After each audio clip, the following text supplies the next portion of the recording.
নমস্কার বন্ধুরা, আমি শ্রাবণী। রোজকার মতো আজও আমি এসে গেছি তোমাদের একটা ছোট গল্প শোনাতে। আমার এই গল্পের আসর চ্যানেলটিতে আমি তোমাদের রোজ বিভিন্ন ধরনের ছোট গল্প শোনাতে চেষ্টা করি। আজকে আমি তোমাদের লেখক বলাইচাঁদ মুখোপাধ্যায় মহাশয় বা বনফুল এর লেখা একটি ছোট গল্প, যার নাম বর্ষা ব্যাকুল, এটি শোনাবার চেষ্টা করব। তো বন্ধুরা, আমি যেহেতু একজন শারীরিক প্রতিবন্ধী, নিজের প্রতিবন্ধকতাকে ভুলে নিজের একটা পরিচয় তৈরি করব, সেই লক্ষ্যেই তোমাদের এই গল্প শোনানোর কাজটা শুরু করেছি।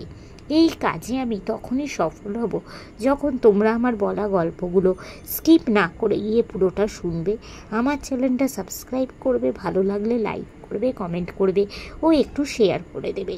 আর এখনও অবধি যেসব বন্ধুরা আমার চ্যানেলটা সাবস্ক্রাইব করেছো তাদেরকে অনেক অনেক ধন্যবাদ জানিয়ে আজকের গল্পটা শোনানো শুরু করছি। তো চলো শুরু করে দিই। বর্ষা ব্যাকুল, লেখক বলাইচাঁদ মুখোপাধ্যায় মহাশয়। ঘন ঘোর করিয়া আসিয়াছে, সমস্ত আকাশ ব্যাপিয়া নিবিড় কালো মেঘ থমথম করিতেছে। আকাশ চিরিয়া বিদ্যুতের আলো, পূরবী বাতাসের বেগ বাড়িয়া উঠিতেছে। মনটা বিকল হইয়া গেল। বাতায়ন পথে আকাশের অনেকখানি দেখা যায়। বিছানায় উপুর হইয়া উদ্বেলিত চিত্তে অবশ্যম্ভাবী বর্ষা সমাগম প্রতীক্ষা করিতে লাগিতাম। এ কি ঘনঘটা! খবরের কাগজটা খুলিয়া দেখিলাম। অস্বস্তি বাড়িয়া গেল। কালিদাসটা কোথা? গুরু গুরু গুরু গুরু আকাশ ডাকিল। কেষ্টা, ও কেষ্টা! কেষ্টা চাকর আসিল। তাহাকে কইরিলাম, ওরে বৃষ্টি আসছে, কড়া এক কাপ চা নিয়ে আয় তো, আর দেখ এক ভ্যান্ডিল বিড়িও আনিস। বাতায়ন পথে দেখিলাম ঘন কৃষ্ণ মেঘমালা ঘনতর হইয়া আসিয়াছে। কালিদাসকে চাই, কালিদাস না হইলে জমবে না। আসিলেন কিন্তু ভজহরিবাবু।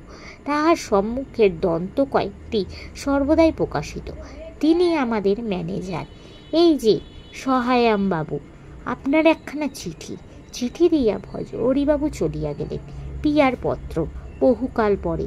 বুকটা কেমন যেন কাঁপিয়া উঠিল। আকাশ নিবিড় হইয়া আসিল।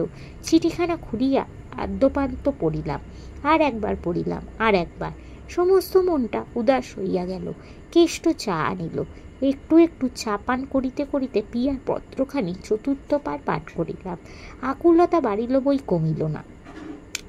আকাশের ঘনায়মান আয়োজন আমাকে অস্থির করিয়া তুলিয়াছে। নিরন্দ অন্ধকার, টপ টপ টিপটাপ বর্ষণ শুরু হলো। হাত ঘড়িটার পানে চাহিয়া দেখিলাম 9:45। সমস্ত মন প্রাণ বিচলিত। এখন যদি না! পাশের বাড়ির গ্রামোফোন হইতে অন্ধ গায়ক কৃষ্ণচন্দ্র দে ইন্ধন যোগাইতে লাগিল। রতন পালঙের বৈঠল দুহু জন। সমস্ত আকাশ উদ্ধাপিত করিয়া বিদ্যুৎ ঝলসিয়া গেল। কর কর কর কর করাত। আর পারি না। অন্তরে সমস্ত আবেগ ভাষায় রূপান্তরিত করিলাম। কালিদাস রাস্কেলটা গেল কোথায়? সঙ্গে সঙ্গে কালিদাস আপাতমস্তক ভিজিয়া হুড়মুড় করিয়া ঘরে ঢুকিয়া পড়িল। কি বৃষ্টি মাইরি, কি বৃষ্টি মাইরি! সেই থেকে তোর জন্য বসে আছি। আমাদের যাত্রা এই জন্য উচ্ছন্নে গেল। সময়ের একটা জ্ঞান নেই। ক্যাট কোথাকার! এখন কি করে যাই বলতো? না আছে একটা ছাতা, না আছে একটা ওয়াটারপ্রুফ। কালিদাস অপ্রতিভ হইয়া বলিল, হঠাৎ বৃষ্টিটা নামতেই আটকে পড়লুম ভাই। আজই কি শেষ? হ্যাঁ, আজই শেষ। ছি ছি মাইরি! গেটা গর্বর অমন ছবিটা দেখা হলো না। 10টা বেজে গেছে। প্রসঙ্গ পরিবর্তন। মানুষে কালিদাস কইল, তোর হাতে ওটা কি? বউয়ের চিঠি দিয়েছে। তার জ্বর। বড় মেজো সেজো ছোট সবকটা ছেলেগুলিরই জ্বর। মেয়ে দুটোর আমাশা হয়েছে। গ্রেটা গ্রাবোর লব শিংটা মাইরি মাটি হলো। নিষ্ফল আকাশে মুষলধারার প্রতি চাহিয়া রইলাম। পাশের বাড়িতে গান চলিতে লাগিল। রসভরে দুহু তনু থর থর কাঁপই। নমস্কার। তো বন্ধুরা, আজকের গল্পটা এখানে শেষ হলো। তোমাদের যদি ভালো লাগে প্লিজ একটা লাইক করো, আমার চ্যানেলটা সাবস্ক্রাইব করো ও শেয়ার করো। আজকের মতো আমি বিদায় নিচ্ছি। আবার আমি কাল চেষ্টা করব তোমাদের এরকমই কোনো একটা ছোট গল্প শোনাতে। তোমরা প্লিজ প্লিজ আমাকে সাপোর্ট করো। আজকের মতো টাটা।